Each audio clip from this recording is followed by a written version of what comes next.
Hey guys, welcome back. The most popular video on my channel so far was something I put together quickly and in the spur of the moment because I wanted to answer a question. The opinion I had formed over a few years was that some large caliber handguns were capable of stopping a charging bear. But I also knew that in any self-defense situation, shot placement was critical. So the question was just how well I could shoot my .460 Magnum rapid fire as if my life depended on it. I was amazed to see a community quickly form together of people wanting to discuss firearms and bears and share their own personal stories. This video is an attempt to dive deeper into that question and see how well we can do against moving targets. This time around, I paired up with my buddy Andrew and we have 13 different quote-unquote bear guns to test. I wanted to see how much it changed things shooting at a moving target. And while we had these 13 guns, I also wanted to answer another question, which I'll do in the next video. And that is, what are you really getting out of your gun? I had dozens of comments criticizing the loads I originally published in my first video, claiming that they were very underpowered, as well as people posting their own loads, which seemed a little bit unrealistic to me. I wanted to know, what can you really get out of various guns that are on the market today? So in the video after this one, we're going to be putting these guns over a chronograph and seeing what they're capable of and comparing them. So without further ado, let's see what guns we have and get to shooting. We were able to test some fantastic bear loads. However, the loads for the 45 ACP and 500 Magnum were not close to their full potential, so we have to apologize for that.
Today we just want to give a special thanks to Advantage Rental and Trading Post.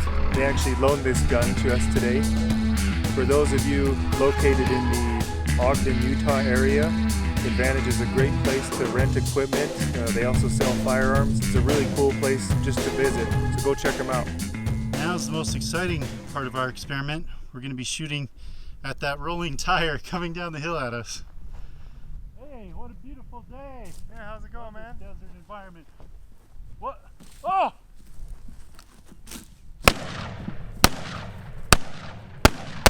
Stop. Let's talk about this test. Of course we're not scared, and of course we're not caught off guard. We have about 4 seconds to react, and bears can run faster than this tire. If you have less than 4 seconds, you'd be better off covering your neck, dropping to the ground, and playing dead, regardless of whether you have a firearm or spray. This is just a simple test, shooting at a moving target. Looks like I hit it once. Right here. Not sure which shot it was on, but I got 1 of 5. Oh, it's a bear.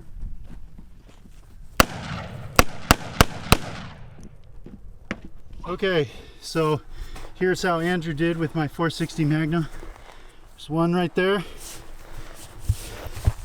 And then 2, right? Is that 2? Yep. And I think that was an exit wound. That's the exit, I believe. Yep. I just like to haul a big old gun around, just walking around with it all the time. We might want to be careful because there's a bear right there. Oh man! Ah!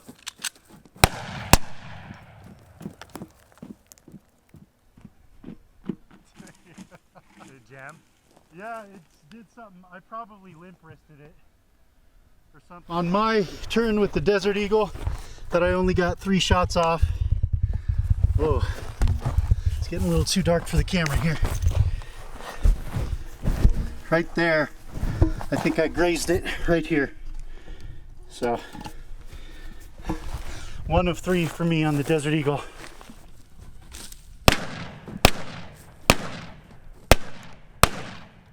Here's how Andrew did with the Desert Eagle. We got 1,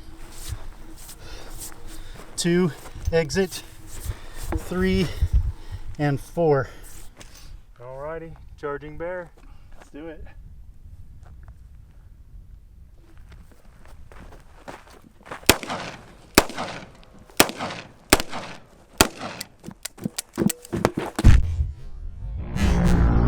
Fatality. I could have sworn I had more shots. I was like, was one a light primer strike? Keep going. I was thinking, yep, it just holds 5. Alrighty. Skunked the first time. Let's see how I do this time.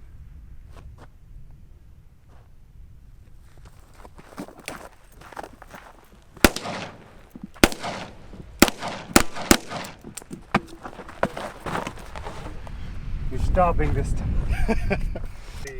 Okay, so I got 1, 2, and ouch, an exit. And then it looks like just a little graze there. So 3 and a graze, or yeah, 2 and a graze. 2 and a graze.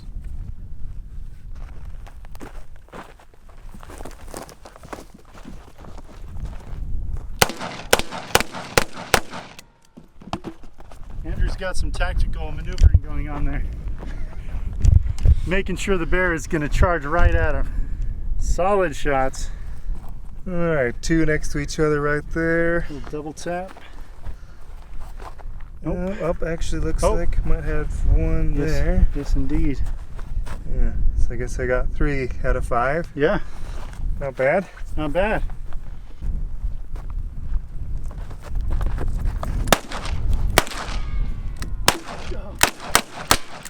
Replay.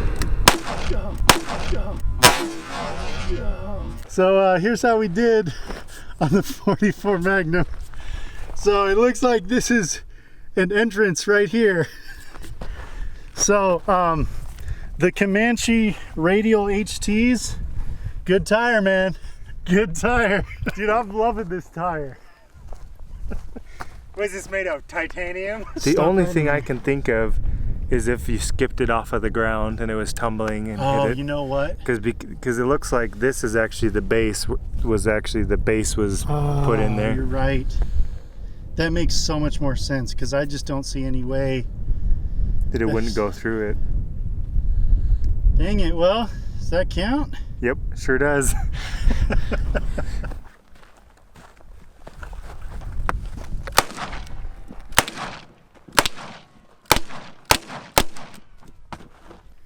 Had at least 2 solid hits. There's 1 there. Okay. And if we roll it over, there's 1 there. Yeah. And I think that's an exit there. Just waiting for something to happen. Oh.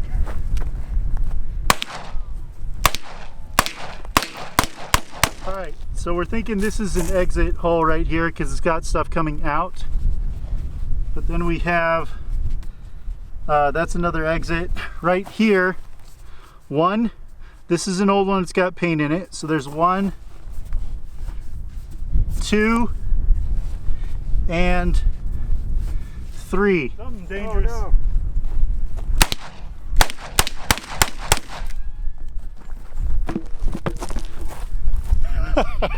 First up we have looks like it glanced it right here. Good enough for me. I'm sure that would stop a bear. Skim his toe. We have a solid hit here. So we'll say 2 on that one. And then 3, 4. And there's 1. And then right there, keep rolling. Right there. And then 5. Yeah, we felt on the inside of the tire, and that's definitely an entrance right there. There. So we'll call it 5. So I'll call it 4 in a glance, but that is 5. I like to have 2 guns because I'm an American. So.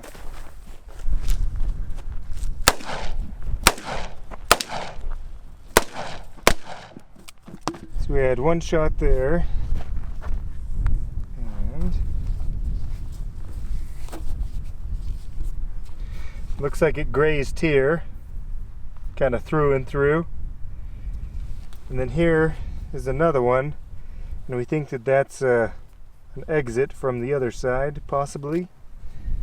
And I think on the side, if you keep rolling, let's see. the other side.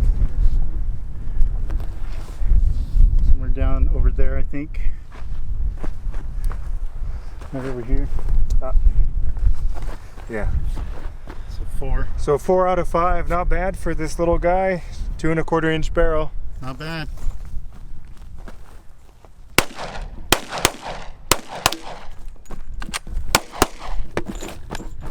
I think that has a lot of momentum. Little shot to my pride. I got 1 on target, it looks like. Out of, I don't even know how many I expended. We can look at the video again. Oh!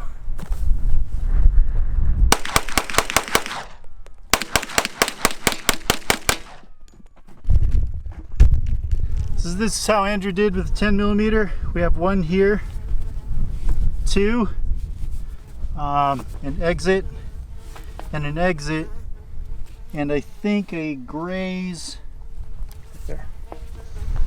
right down here along the bottom.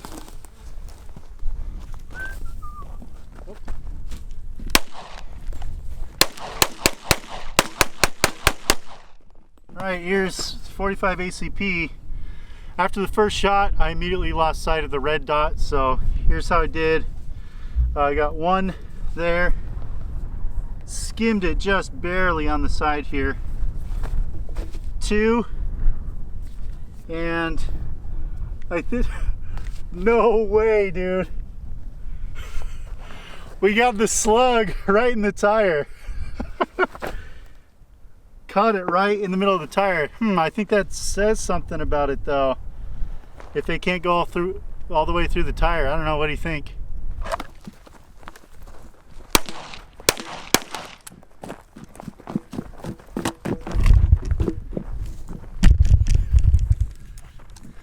Did I hear 1, 2, 3? Check it out, guys. We have a squib load.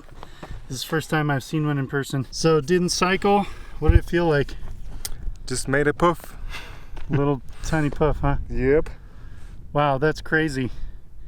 Well, I'm glad you didn't rack it and go again. Yep. That could have been a very dangerous situation. I recognize the noise. I've had it happen before, so I knew exactly so I just left it alone, and now we'll go ahead and clear this now that we have a sec.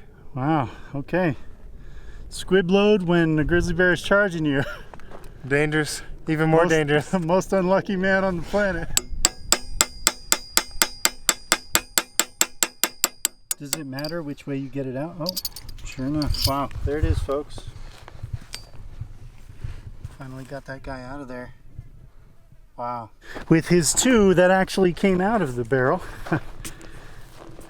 1 and 2.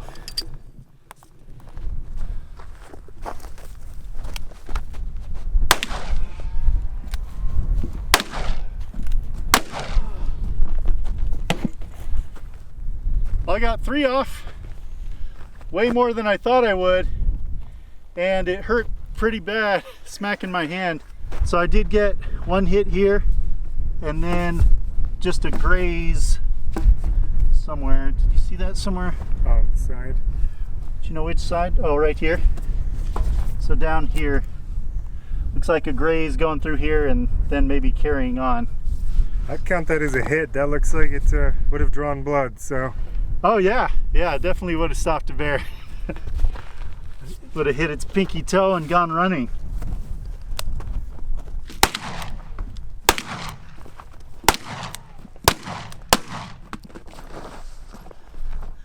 Nice stop.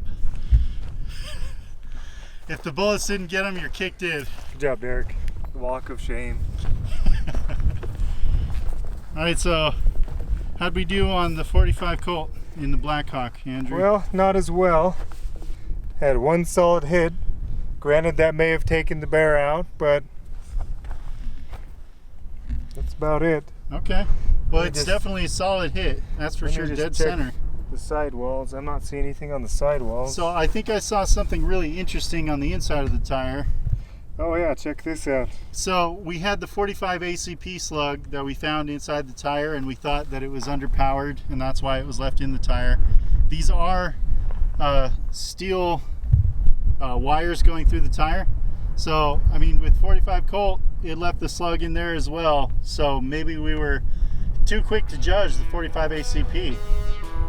I think so. A lot stronger tire than we thought it was, I guess. Some of the things that I learned from this experiment coming out here is one, on the 10 millimeter especially, and I guess kind of on the 45 ACP, I knew I had a lot of ammunition, and so I was just going crazy towards the end. I figured, hey, I'm gonna hit it at some point, and I think it really shows in the accuracy when you're in that mindset and not taking the time to aim, that you're not going to put shots on target. Yeah, I tend to agree with you. I noticed that it seems that we did the best with our double action 357s, which is surprising. Honestly, I thought between the 10 millimeter Glocks and the FN45 that we would have done the best with those because of the recoil impulse and just because, like you said, the capacity. But I think you're onto something there. Maybe you're focused on the capacity and maybe not aiming as well as you should. Exactly. Yeah, I agree. I think the 357 was really that sweet spot in between where shooting it didn't hurt at all. I don't know if it was because I started getting used to shooting those big bore magnums, but it really didn't hurt at all, and it felt super controllable. And yeah, so I could easily aim those shots really well. My Smith & Wesson 686 has a really nice trigger on it, so that double action pull, especially compared to my 460, felt like nothing. Just felt like a regular semi-auto pull. The first video that I did about the 460 Magnum and whether or not you could stop a charging grizzly produced a lot of questions in the comments. And I came out here today to really answer two of those. The first one being, how could I do against a moving target, especially when considering those big bore magnums? The second being, what are the real world ballistics that we're getting out of these guns? We have to be real with ourselves, guys. A lot of times we'll take a look at load data, or we'll even go out and chronograph our own results, and we'll take the highest speed that we get out of a certain load. Why aren't we taking the lowest? Because in reality, what if that's the one that hits the bear? That's what we really got to use as a benchmark, in my opinion. So I know there's going to be a lot of experts out there, a lot of armchair experts and a lot of legitimate experts that are going to have a lot to say about this. I'm looking forward to your comments. I appreciate the community that I've been building here, and I appreciate you guys watching this video. Until next time, this is Derek reminding you, you're working too hard. See you next time.